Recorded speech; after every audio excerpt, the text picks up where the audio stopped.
Trickled in on goal, Stanford up to the task. Now Zane Schartz, he wires that one. I believe that went in. That was saying no. Me, yeah.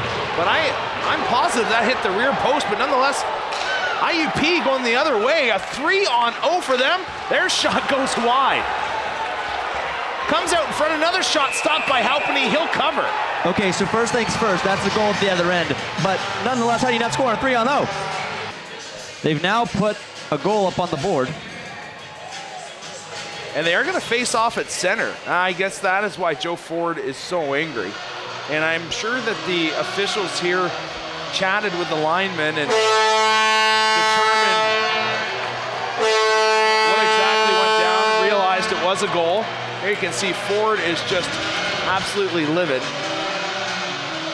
And from this angle, we're unable to see it.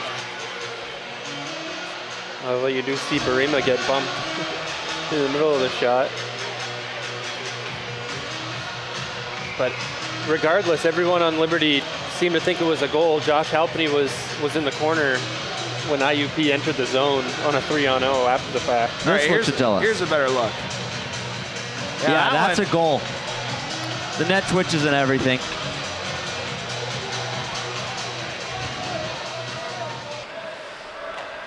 Gammer to Garvin. Garvin just skating over top that puck, trying to feed it deep. He's got it again, the shot, score!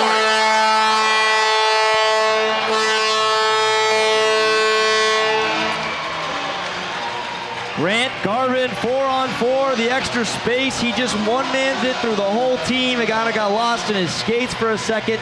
He collected, got Stanford going side to side, all sprawled out, nothing he could do. We'll take a look at it.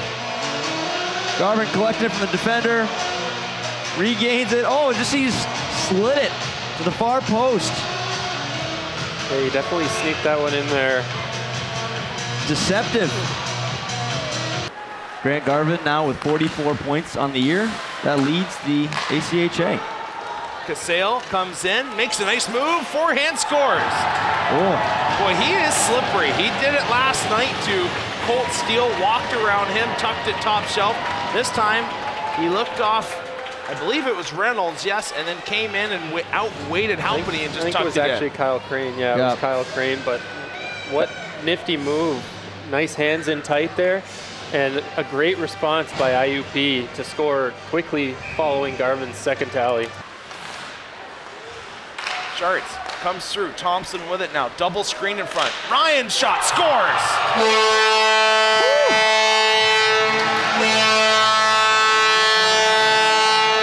Threading the needle, Quinn Ryan. They've been looking for it that entire power play. Yeah, from the top of the umbrella down to the half mark, or top of the circles, and all the way across the seam.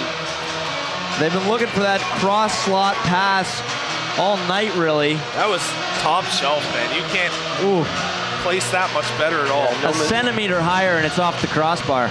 No mistake there for Quinn Ryan. Cox now coming in. Perhaps he can give us one as he tried to tuck it in the short side. Jam play, they score.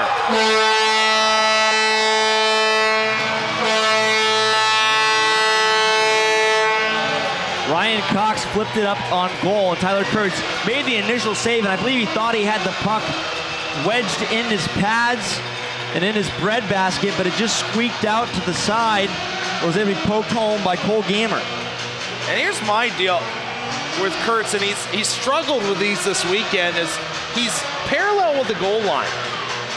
And in that situation, first off, you're down kind of early, so it's given the top shelf away. This only gives Blomberg a 2-minute minor, and also getting one Leo Bloor for that sucker punch to the face of Gammer. So 4-on-4 hockey it is here for the next minute 37.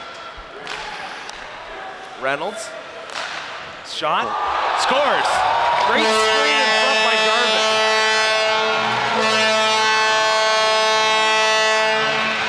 All weekend long, the Liberty Flames have proven that if the goaltender can't see the puck, he's a lot less likely to stop it. Basil Reynolds just unleashes a rocket from the point. Grant Garvin with an excellent screen in front. We'll take a look at it. Puck just comes to the point. Basil Reynolds, has Quinn Ryan on the far side, decides to let it go himself. I don't believe Grant Garvin got a piece of it. I believe he just prevented Tyler Kurtz from seeing the puck. Tried to hand it off to Thompson. It's going to be sent out. Here comes George. Second leading scorer on this team. Cuts in, forehand, scores! He was the player to watch for IUP tonight. Good breakaway speed. Broken play by Liberty, and they chip it to the middle of George, and he makes no mistake going between the wickets on Halpany. Yeah, Josh Halpany now 0 for 2 against the breakaway. Brendan George just comes in, drives hard to his left, and forehand. With his forehand, he puts it between the wickets of Josh Halpany. You got to wonder if Josh Halpany, having not seen a lot of shots recently, you know, kind of cold a little bit. Obviously, just made that sharp save on the redirect a moment ago. Puck is still loose. They're trying to get it free. Roberts doing a tremendous amount of work down there. Cox as well. He gets out of the scrum. Roberts with it. Hamilton wanted it. The shot scores.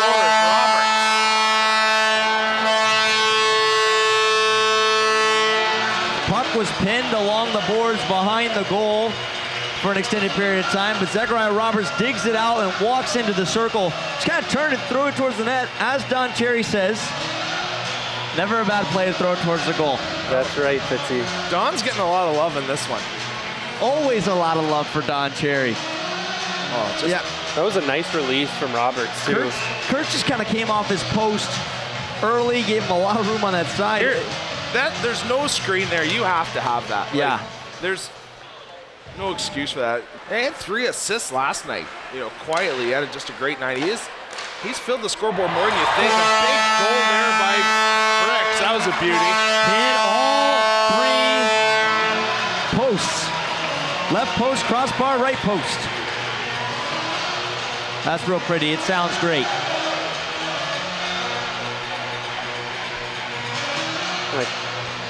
Take a look at it here. Nice job by him cutting through. Yeah, cutting through. Nice cut, nice look. Barely crosses the goal line. But Grant Garvin just setting up shop in front of Kurtz again. Those guys, from the outside perspective, a lot of time go unnoticed, but they're really the glue that keep the team together and help it roll as a unit.